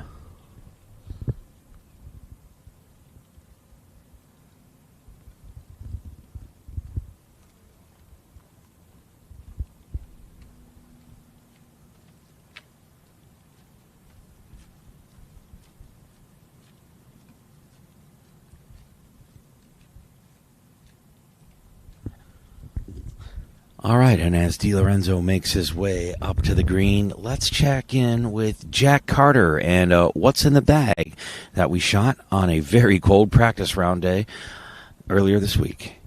All right, Nick Ismati with Baby Grand Golf. It's the Elite Invitational on a cold, weird day in Florida, but I'm with Jack Carter. He's playing in the event. Callaway Next athlete, committed to VCU next year. Let's do a little what's in the bag, buddy. How we doing? Pretty good. How about you? I'm good, pal. All right, so obviously you're a Callaway guy. Yep. So take me through irons first. All right, so I play pitching wedge through 4-iron Okay. in the Callaway CBs, Nice. the Dynamic Gold X100s. What do you got grip-wise? I play golf ride, Okay. just How often are you changing your grips? probably every 6 months, probably. Just Okay. to make sure. I mean, I'm golfing every day, so I got to make sure they stay fresh. Right. All right, let's go top shelf here then. All right, I go either hybrid or 2-iron, depending on the course. Okay. I got the Apex UT, then Callaway Elite Hybrid, The 3, yep. and then I go 4-wood. Interesting, okay. 4-wood because just better into greens. They're longer courses. Yep. I got the Callaway Elite Triple Diamond driver. Okay. It's 8-degree head. Attaboy. How far are you in that thing right now? Not today in this crap. Yeah, but- probably about 315 Okay. on a normal day, 320. All right, talk about glove real quick too, because I know we're a Callaway guy. Yeah, glove. I just play the classic Tour Authentic glove. Okay. Yeah. Callaway keeps me fresh with those. All right, we were talking about it a little earlier, playing with some putters right now, but what's sort of in the bag at the moment? Right now I got the Lab DF3. Okay. The other option's the Jailbird Mini. Okay. But right now this is probably the one that's working the best. All right. I'm most confident with. All right. What golf ball are we playing? I got the Callaway Pro Tour Triple Diamond. All right. So pretty low spin, but it's good off the tee, and I still can get some good spin around the greens. All right. Awesome. What's the weirdest thing in your golf bag? If we were to go through those pockets, what would be like the most abnormal thing you think we'd find? Is it a snack? Like what's your Probably snack? some peanut butter crackers. Peanut butter crackers is your go-to? All right. Well, I know it's cold out here. It's the Elite Invitational practice round. It is not going to be like this when competition starts, but thanks for talking to us, Jack. Yeah. All right. Appreciate it, kid.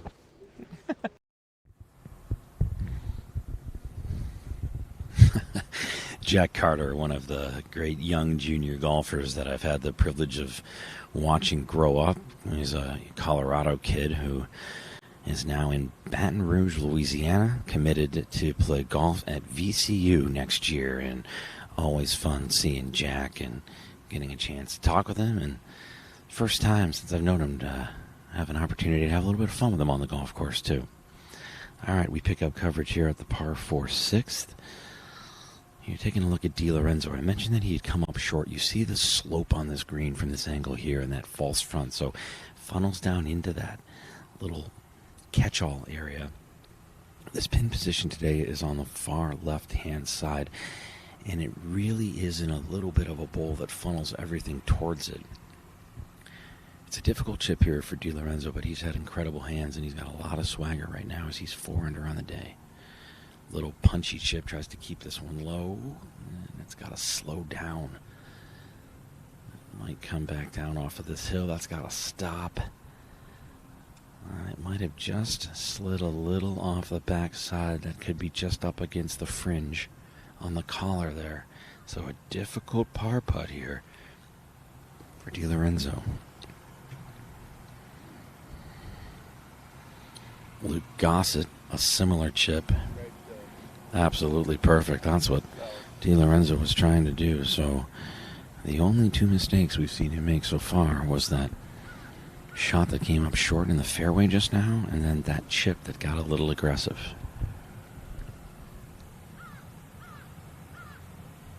Nicely done.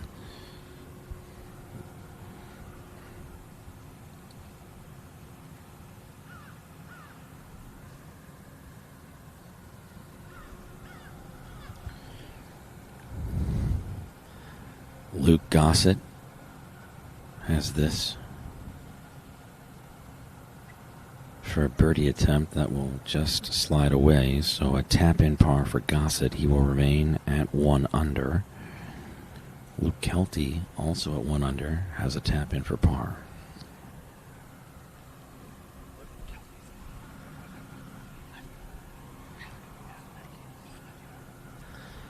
So Kelty for a par here after a beautiful chip. Nicely done. And Luke Kelty out of Louisville, Kentucky will stay at 1 under for the tournament, 1 under on the round here. A tough one here for Di Lorenzo to remain in the lead.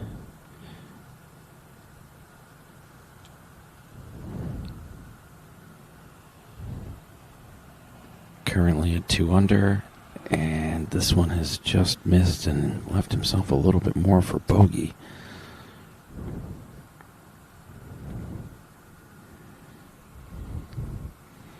He's going to slow down a little here and take a look at this one. A lot of swagger the last few holes, and now Di Lorenzo needs this for bogey.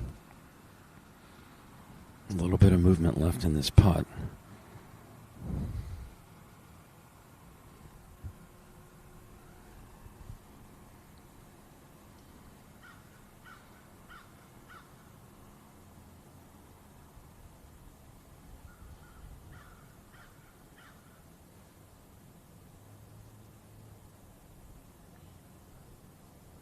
All right, Di Lorenzo for bogey. That will put him at 1 under in a tie with Spencer Shropshire, Austin Cron, Luke Kelty, and Isaiah Ego.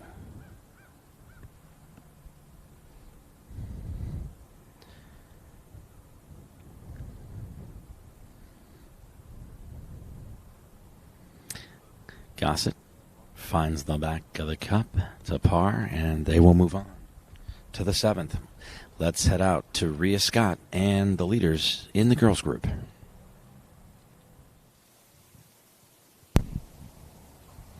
We're on the par 4 17th, 400 yards. Really great shots that both Sophia Dyer and Asteris Talley hit into this hole here. They had, considering it's 400 yards, they had 130, 120 yards into this hole, so both hit big drives off that tee. I've seen Asteris Talley hit a number of 280-yard drives already today, so she's really impressive. Again, when Asteris Talley has wedge in hand, you can expect her to just go firing right at it, and that's exactly what she did here. She's left herself about 7 feet for birdie, and Sophia Dyer is also making a good charge at it here. Has a good look. Bella Dovi, again, trying to find her footing. Left it short of the green here. Challenging approach shot that Dyer and Talley made look pretty easy, because this ridge right in front, if you catch any part of that, it's rolling back down to the front.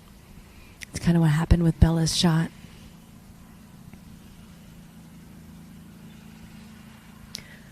Again, Dyer and Talley, the only two girls under par in the field right now. Both using some level of an aim point process, feeling the slope with their feet.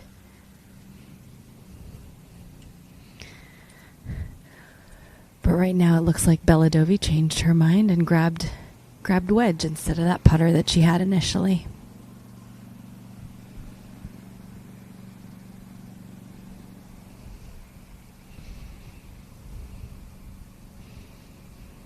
With Talley's stellar start, Bella now finds herself 7 shots off the lead. Great chip. Oh, just ran a little past there. Yeah, you see that slope, how it just runs away. Again, we talked about in the morning show that some of these hole locations are tricky, and it will certainly make whoever wins this golf tournament earn it out here today.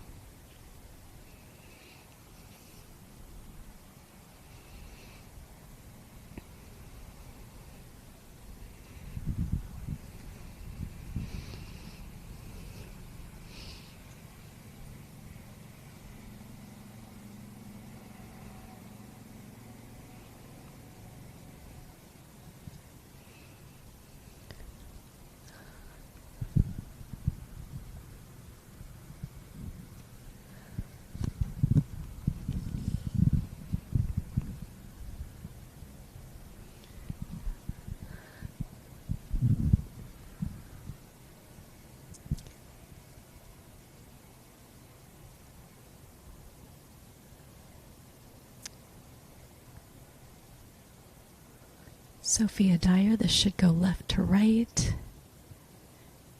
Another one rolled in. Love it for Sophia. She looks really in control of her golf game right now. Has given herself some great looks and has converted, so.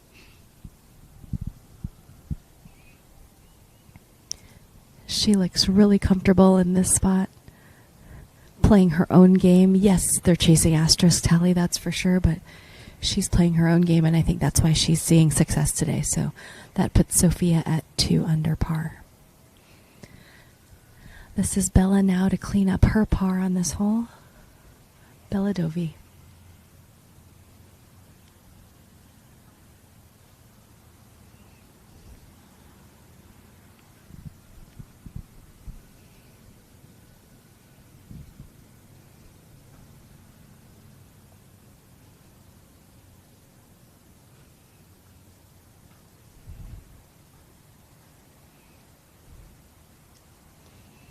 Asteris Talley with the opportunity to roll one more in here.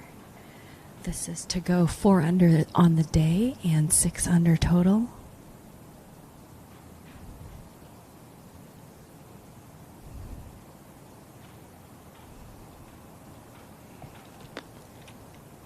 Give it a good run there.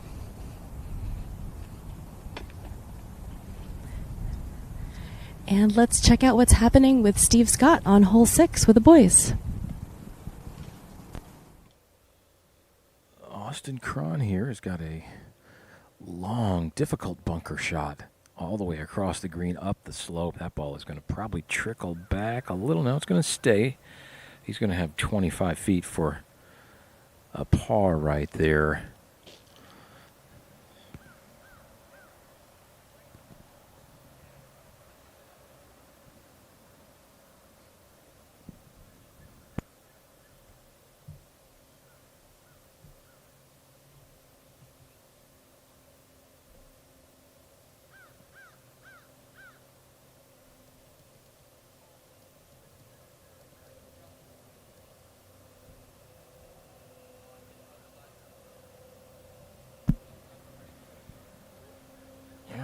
little bit of a interesting situation right now.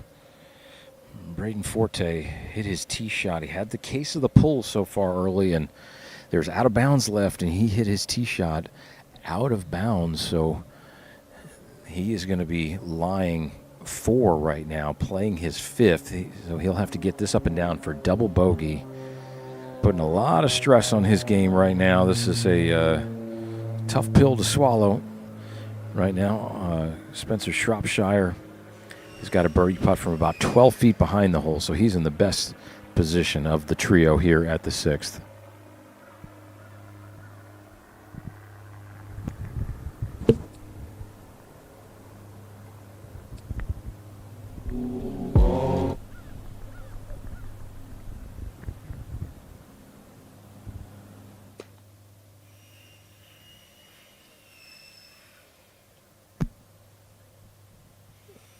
Now, Forte going to survey this one.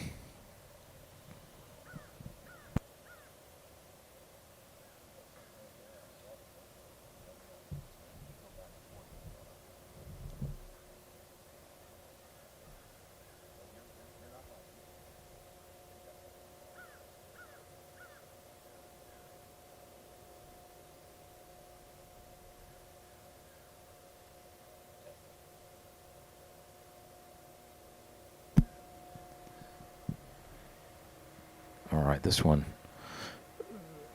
working up the hill about halfway. It's going to hit a ridge and climb up another 1.5 feet. But he could use a small miracle here in a big way. Very slow putt, though. That's pretty well done.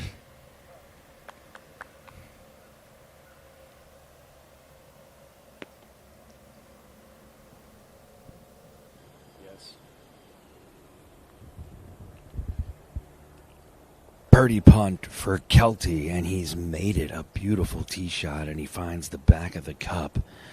Kelty with a nice one there. He read that one perfectly, and that puts him at 1 under to tie him for the lead.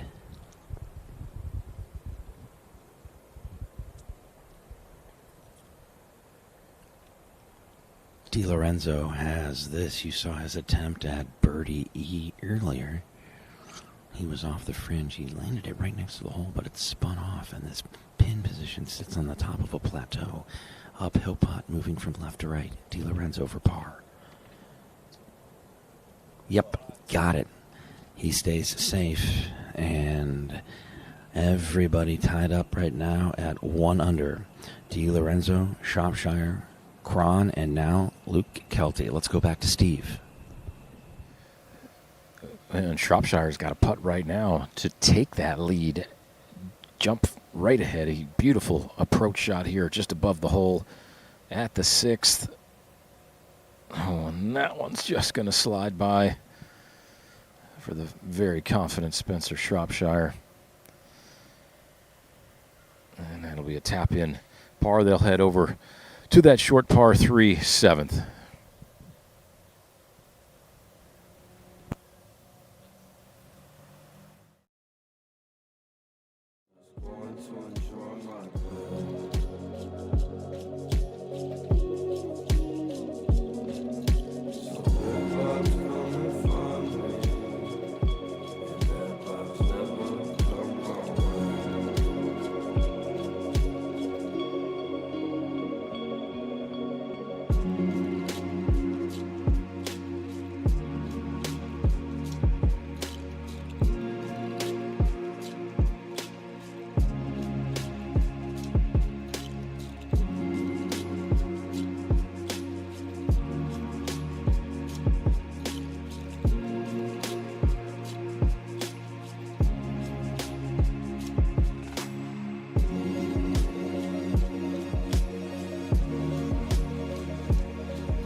The leaders girls group.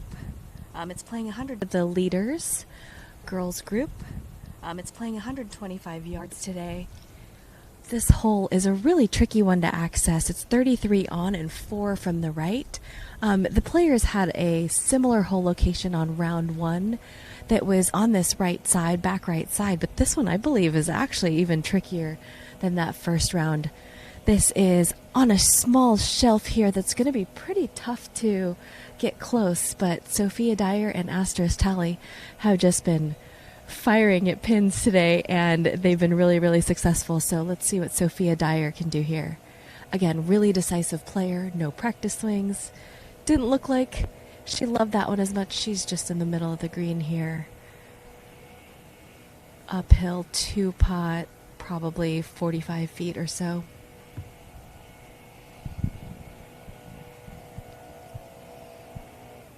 It's a tough visual from that tee box. All the way up back here on the right. Asterisk Tally up next.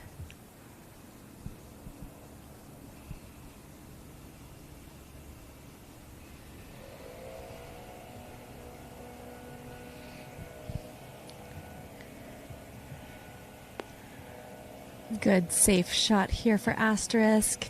About 18 feet for Asterisk. Bella Dovey on the tee.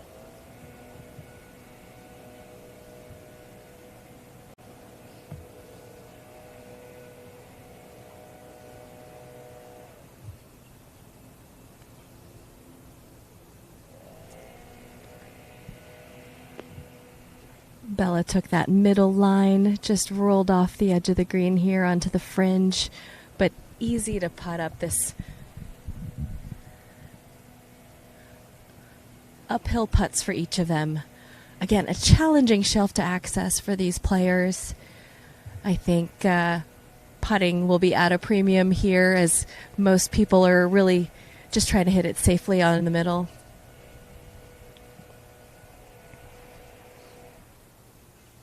I think it's a tough look to this pin when you don't have much room on the right, when it's only 4 paces off the right and you're looking at these bunkers on the right side. Earlier this morning, my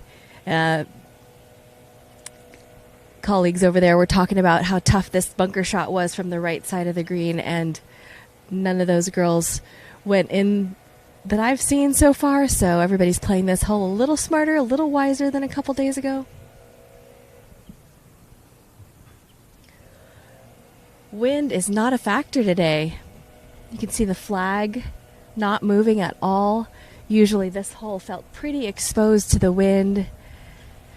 The American flags near the tee boxes over here or next to these homes, no flags are moving right now. Prime scoreable conditions for round 3 here, final round of the Elite Invitational.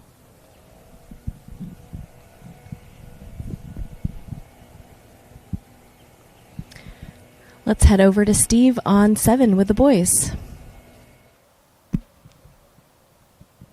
Yeah, we're over here on the 125-yard par 3 7th right now. 2 birdie putts and one just off the green for Braden Forte. He's going to get some relief from a sprinkler head, but no birdie putts that I would say are imminently makeable. Really tucked hole location here, just 9 feet from the right edge of this putting surface. Green is very slippery here at the Ponte Vedra Inn and Club this time of year. You got that kind of yellowish tinge to them. They don't overseed, so they roll beautifully, though. They might not look absolutely perfect on your screen, but I assure you that they are premier putting surfaces. Spencer Shropshire here. He'll be rolling it down the hill from just outside of 30 feet, it looks like. Braden Forte is just doing a little bit of